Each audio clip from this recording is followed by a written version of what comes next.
श्री राम।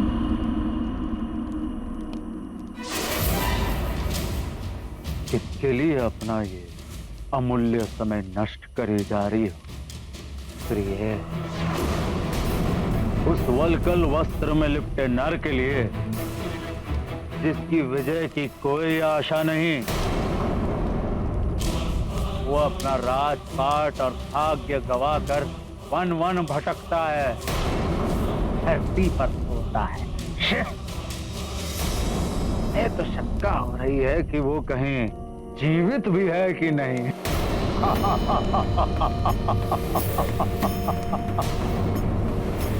वो ना धन में, ना तप में, ना बल में, ना पराक्रम में, ना तेजस्विता में, ना यश में, किसी भी चीज में हमारी समानता नहीं कर सकता।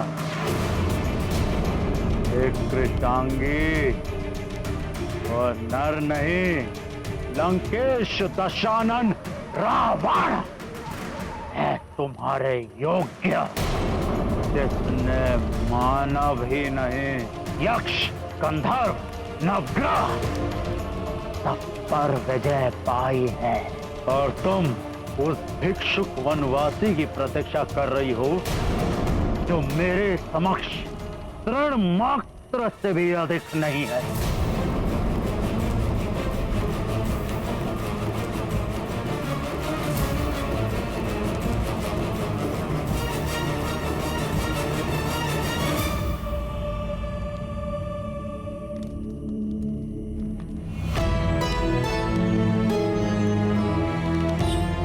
यदि तुम इतने ही पराक्रमी हो तो मेरे स्वामी के समक्ष मेरा हरण करते। क्यों चोर होकर लिप्त होना पड़ा तुम्हें? पहले तो मेरे स्वामी को छल से दूर किया मुझसे,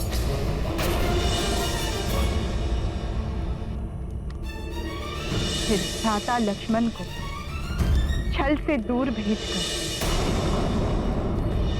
उनकी अनुपस्थिति में हरण किया मेरा।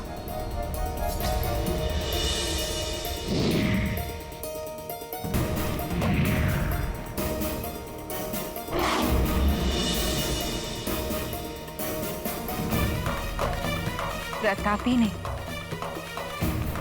कायर हो तुम रावण। कायर, दुर्बल, सियार।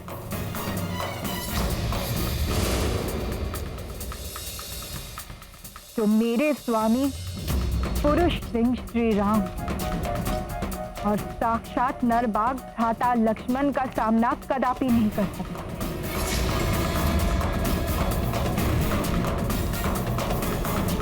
कायर ही नहीं, मूर्ख ही हो तुम रावण, तो मुझे स्वर्ण, माणिक और ऐश्वर्य आदि का प्रलोभन दे रहे हो।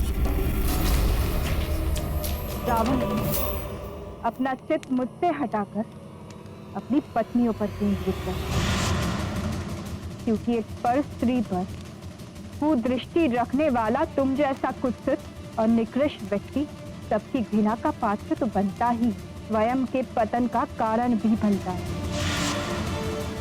क्या इस बात की शिक्षा तुम्हें किसी ने नहीं दी? स्वयं को वेदों का ज्ञाता कहते हो तो क्या मात्र कंठस्थ किया तुमने वेदों को? उनका मर्म नहीं जाना? क्या तुम्हारे गुरु और तुम्हारे माता पिता ने यह नहीं सिखाया कि एक पराई स्त्री पर कुदृष्टि डालना महापाप है? रावण, एक पर स्त्री पर कुदृष्टि डालकर तुमने जो अधर्म की अग्नि प्रज्वलित की है, वो तुम्हारी इस वन नगरी लंका को जलाकर मोम की भांति पिघला दी।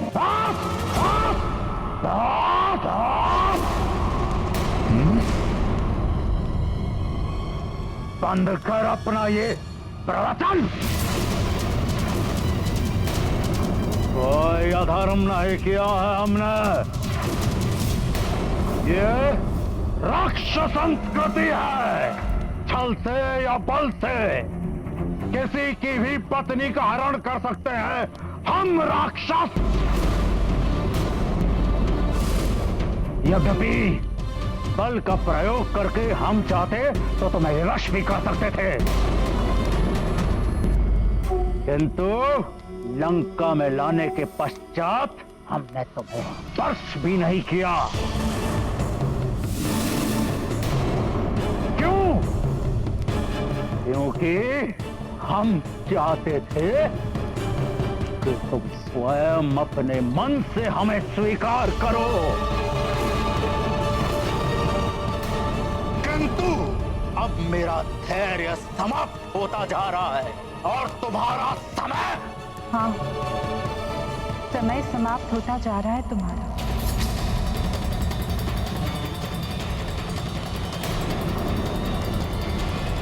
क्योंकि यदि मेरे स्वामी यहाँ आ गए तो समझो तुम्हारा विनाश आ गया।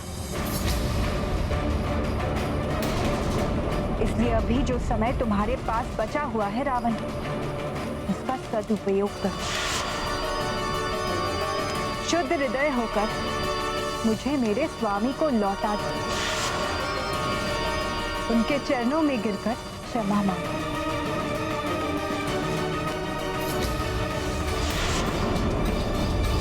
क्षमा?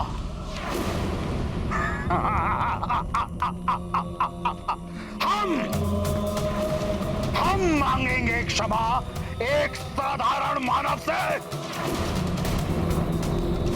क्षमा हमारे शब्दकोश में ही नहीं है, क्योंकि रावण है हम। तो तुम यूं समझ लो रावण, मेरे हरण का दंड तुम्हारा मरण, तुम्हारा मरण, तुम्हारा मरण।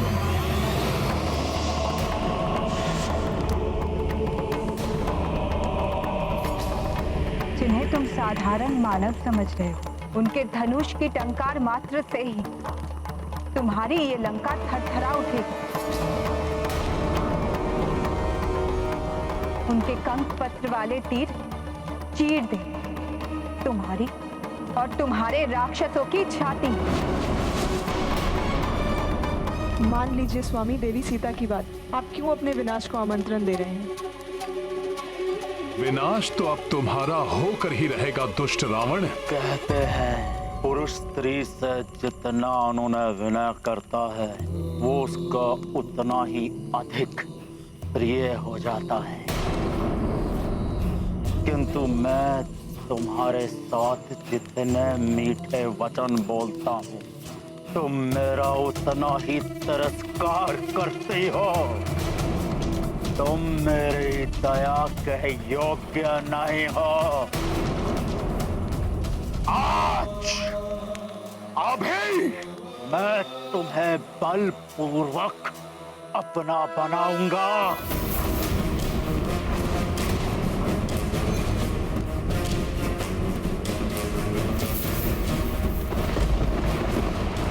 अन्यथा तुम्हारा अंत करके सदा के लिए तुम्हारी तृष्णा से मुक्त हो जाऊंगा।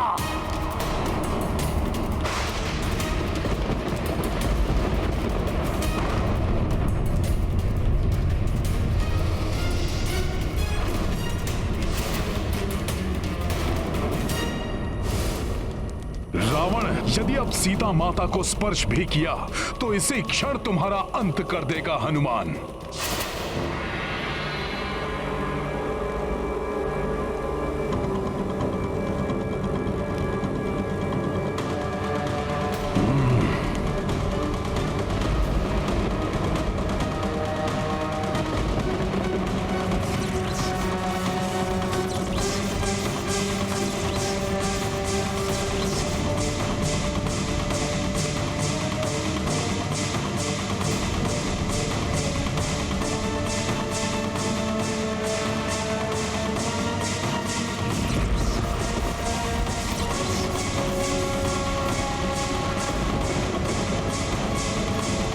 जाइए स्वामी।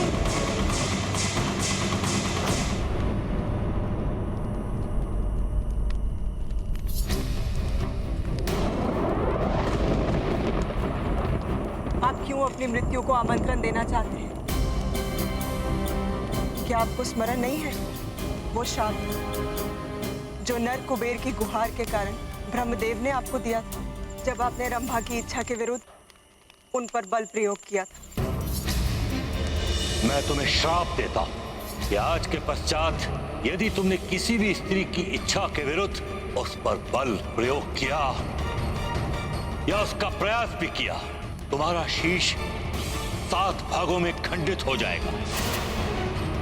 तुम्हारी ये वासना ही एक दिन तुम्हारे विनाश का कारण बनेगी।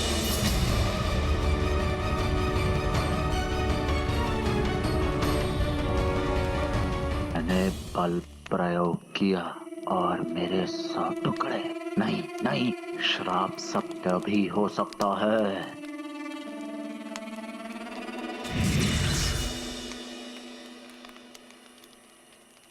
एक नारी का वध आप जैसे महाबली को बिल्कुल शोभा नहीं देता।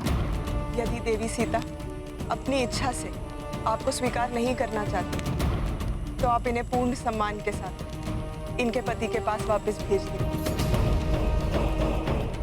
इनके यहाँ रहने का अर्थ होगा एक बहुत बड़ी विपदा को आमंत्रण देना। विपदा आएगी किंतु मुझ पर नहीं, इस पर। सीता, तुम्हें जो अवधि मैंने दी थी उसमें 2 माह और शेष। 2 माह और मैं तुम्हारी प्रतीक्षा करूंगा। तत्पश्चात भी यदि तुम मेरी शैया में नहीं आए, मेरे कलेवा के लिए तुम्हारे टुकड़े कर देंगे। अनुचर्यों, साम दाम दंड भेद कोई भी नीति अपनाओ, किंतु इस मिथिला की राजकुमारी को इतना विवश कर दो कि ये स्वयं नियमें अपनाने के लिए तत्पर हो जाए। दुष्ट मरण रहे। इस कार्य में असफलता का अर्थ है इसके साथ ही तुम सबकी मृत्यु भी। जी लंकेश।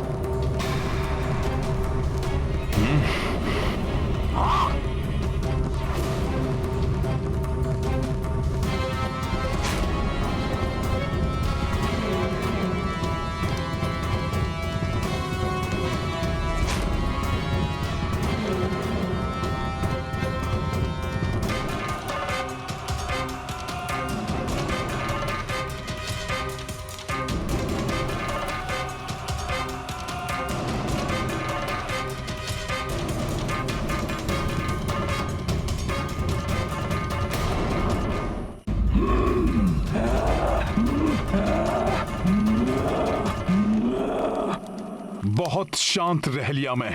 यदि अब इन राक्षसियों ने सीता माता को कष्ट दिया तो इनका यही अंत कर दूंगा मैं।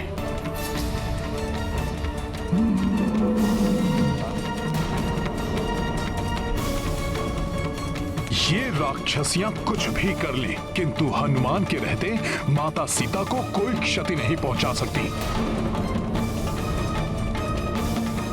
भयभीत करना चाहते हैं ये माता सीता को। मैथिली, लंकेश का अपमान करके तूने अच्छा नहीं किया। इसका दंड तो तुझे निश्चित ही मिलेगा। लंकेश हमारे भगवान है, हम उनका अपमान सहन नहीं करेंगे। तुम्हारी भलाई इसी में है कि भूल जाओ उस भिक्षुकपति को, स्वीकार कर लो महाराज रावण को, अन्यथा हम लोग खा जाएंगे तुम्हें। भोजन बनाओगी राक्षसियों? जिस क्षण तुमने माता सीता को स्पर्श किया वही क्षण तुम लोगों के जीवन का अंतिम क्षण होगा।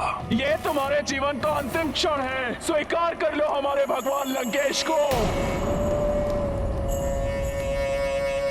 अनुचित है ये सब, किंतु मैं महाराज के आदेश के विरुद्ध कुछ कर भी तो नहीं सकती। हनुमान की सहन शक्ति की सीमाएं लांघ रही हैं ये राक्षसियां। अरे मूर्ख, जिस नर की तुम प्रतीक्षा कर रही हो वो तो तुम्हें कब का बुला चुका, नहीं तो आ नहीं गया होता अब तक। स्वीकार कर लो लंकेश को, भूल जाओ इस वनवासी को, अन्यथा हम सभी तुम्हें खा जाएंगे। प्रभु श्री राम की आज्ञा का पालन करना है, इसलिए अभी इनके बीच जाना उचित नहीं होगा। किंतु माता सीता को प्रताड़ित होते हुए भी नहीं देख सकता, कुछ तो करना होगा। भूल जाओ उस वनवासी को, सीता हमेशा तुम्हें खा जाएगी। स्वीकार करो लंकेश को, भूल जाओ उस वनवासी को। कुछ तो करना होगा।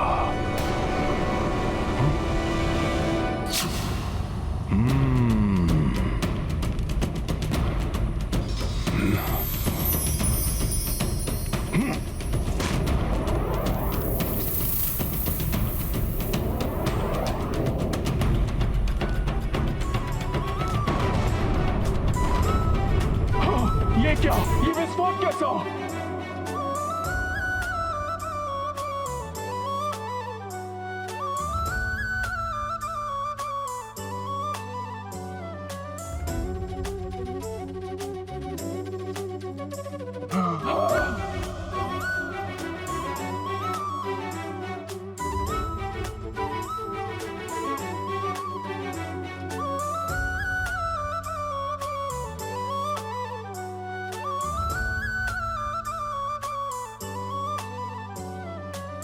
ये क्या हुआ? किसने किया ये? अवश्य कोई है वहां पर। जो कोई भी है वहां पर बच के नहीं जा पाएगा। चलो।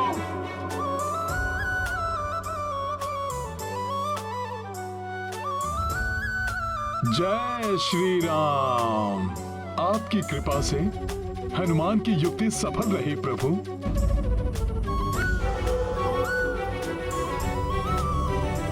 त्रिजटा, ये क्या हुआ? तुम इतना भयभीत क्यों हो त्रिजटा? बताओ, किसने किया ये सब? बोलो त्रिजटा, ये सुदृढ़ मूर्ति किसने ध्वस्त की है? ध्वस्त हो जाएगा सब कुछ, ध्वस्त हो जाएगी ये लंका। मूर्ति की ही भांति विनाश हो जाएगा सारे राक्षस कुल का। क्या अनर्गल प्रलाप किए जा रही है त्रिजटा? क्या हुआ? कैसे हुआ ये? मूर्ति के ध्वस्त होने के बारे में तो मुझे कुछ ज्ञात नहीं है, किंतु अभी अभी मैंने एक स्वप्न देखा है, बहुत भयानक स्वप्न। लंका का विध्वंस, समस्त लंका वासियों का विनाश देखा है मैंने। स्वप्न? स्वप्न तो मात्र स्वप्न है, परंतु उसके लिए मूर्ति कैसे ध्वस्त हुई है? बोलो। मेरी मानो तो ये विनाश का आरंभ है। लंकेश सीता के रूप में सारी लंका के लिए विनाश एवं स्वयं के लिए मृत्यु लेकर आए हैं यहाँ। यही भय तो मुझे भी सता रहा है। देवी सीता पतिव्रता स्त्री है और एक पतिव्रता स्त्री साक्षात शक्ति का रूप होती है।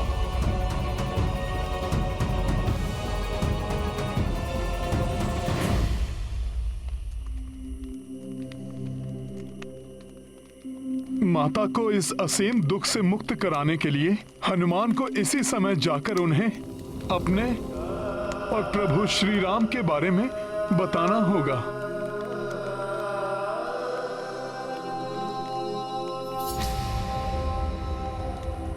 नहीं, किंतु कहीं ऐसा ना हो जाए कि मुझे इस वानर रूप में देखकर माता और अधिक भयभीत हो जाएं, या कहीं माता मुझे रावण का गुप्तचर ना समझ लें। मूर्ख हो तुम सब, एक स्वप्न मात्र से भयभीत हो गई। किंतु त्रिजटा का देखा हुआ सपने सदैव सत्य होता है और प्रातःकाल का समय है। प्रातःकाल के स्वप्न भविष्य में सदैव सत्य होते हैं। ये बताओ कि तुमने देखा क्या स्वप्न में? मैंने देखा वो वनवासी राम अपने अनुज लक्ष्मण के साथ गजराज पर आरूढ़ होकर आए और सीता को लेके लंकेश के पुष्पक विमान में उत्तर दिशा की ओर ले गए और देखा घने रक्तिम मेघों में एक रथ जिसमें गर्दभ जुते हुए थे, जो काले वस्त्र और लाल पुष्पहार पहने हुए मृत्यु की देवी का रथ है, और शीश मुड़ाए हुए लंकेश उस पर आरूढ़ हैं, जिन्हें मृत्यु की देवी दक्षिण दिशा की ओर खींच कर लिए जा रही है। और लंकेश के पीछे महाराज कुंभकर्ण, मेघनाथ और अक्ष कुमार बंधे हुए खींचे चले जा रहे हैं।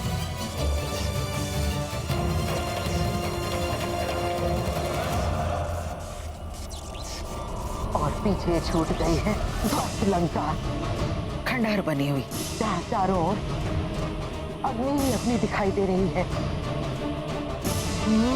हमारी सोने की चमकती हुई लंका जलकर काली हो गई है।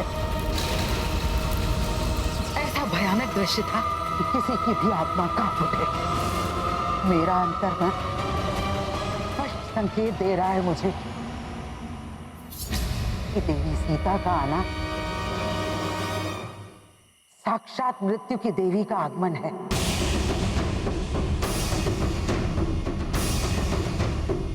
श्री राम की विजय और लंकेश रावण का विनाश निकट ही दिखाई दे रहा है मुझे। और हाँ, मैंने उसे भी देखा जो श्री राम का मुख्य सहायक है। राम का दूत है वो, एक महाबली वानर।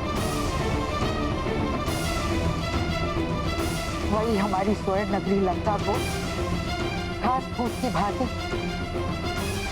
अग्नि की ज्वाला में भस्म कर देगा।